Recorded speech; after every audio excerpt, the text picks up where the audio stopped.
So in the brand new update, Tycoon just added the Stryker MGS, and this is probably the coolest out of all of the free. However, it's unfortunately the most useless out of the free. And in this video, guys, I will be going over this vehicle's strengths and very heavy weaknesses, because this vehicle is reminding me of the Growler days. I'm not gonna lie to you guys. But anyway, before we start this video, this vehicle will be having a base health of 1700 and a speed of 60. When you max it out, it's going to be having a health of 2210 and a speed of 78. But anyway, before we start the damage test, make sure to join the Discord server. The link is in the description. I am currently doing lots of giveaways. So the first thing I'd like to actually go over is going to be the tank cannon, and this is a pretty obvious one. It's basically going to be average in terms of its damage against the F-35. It will be able to one-tap most planes, to be honest, and it's same against helicopters. But once again, most tanks in this game are already able to do this, so there is nothing really out of the ordinary in terms of this regard. Now the next thing we're taking a look at is going to be the damage of this cannon against ground vehicles. So right here I'm going to be testing it against the Lavad. I normally like to test it in this way, and we'll only be able to leave it at around 42% after a full hit, which is pretty average damage. And now lastly, the only category in which the tank cannon damage is somewhat remarkable is going to be against the tanks, because one shot will be able to do around 57% to the Abrams X,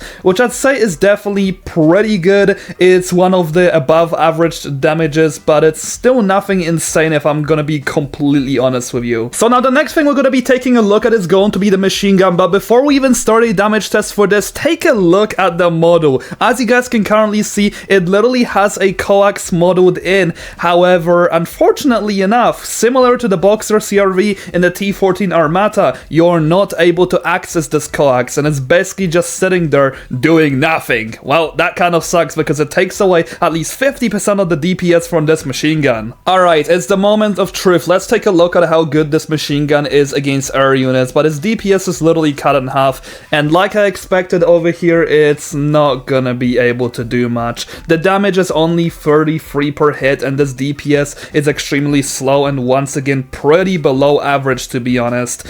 And if we take a look at the damage against the Mi-24 Silberhain, the results can actually be seen as pretty similar. This machine gun is extremely underwhelming, to be honest, but what else can we expect if it's not going to be having its coax? Now next up, if we take a look at the damage against the Lavad, I have to say that the damage is probably roughly around the average of what an ordinary machine gun will be able to do in this game, especially a double one, and the same results can also be seen against the Abrams X. So in terms of the damage against ground vehicles, I could perhaps give it a pass, but there isn't really any more that I have to say about it. However, there are a lot more disadvantages that this vehicle actually has. So firstly, it basically functions like a general-ass tank. There is nothing special about it. It has a cannon and a machine gun. We know that general tanks in this game just don't really get the job anymore without any special features. Now let's go ahead and actually move into the disadvantages of this vehicle. So firstly, this vehicle is basically going to be useless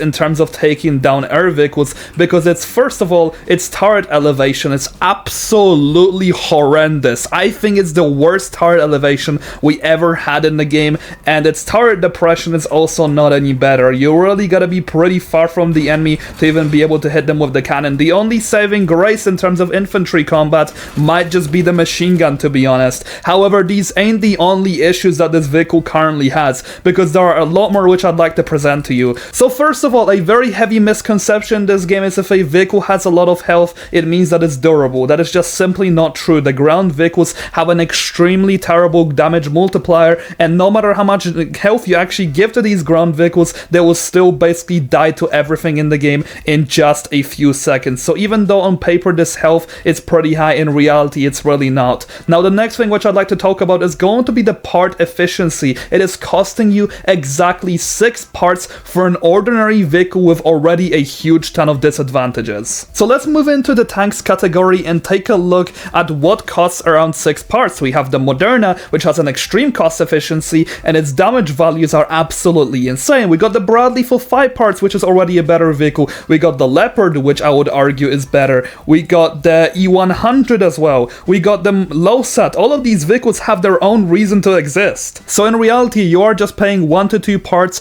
for a huge disadvantage advantage, and there is really nothing remarkable about this vehicle anyway. However, one last thing which I of course have to talk about is going to be how freaking oppressive this challenge actually is. I would not mind it being very difficult if this vehicle was extremely good. However, in reality, it's gonna be probably taking you a few hours to actually unlock this vehicle, and in return, you really do get a little bit of a middle finger, I'm gonna be honest with you. And now lastly, one important thing which people always care about, this vehicle has a huge lack of explosive damage, meaning that if an enemy is holding the riot shield, you only got one cannon shot to hit them with, and once that's done, let's just say you probably won't be able to do that well, and you probably die to the enemies using C4. Yeah, in conclusion, it is very sad to see this vehicle be the way it is, because I thought it was honestly going to be the coolest Stryker out of all, but it came out to be a pretty huge disappointment. I really hope there can be some changes made about it in the future, because right now, it's really not serving a purpose. I could go as close as calling it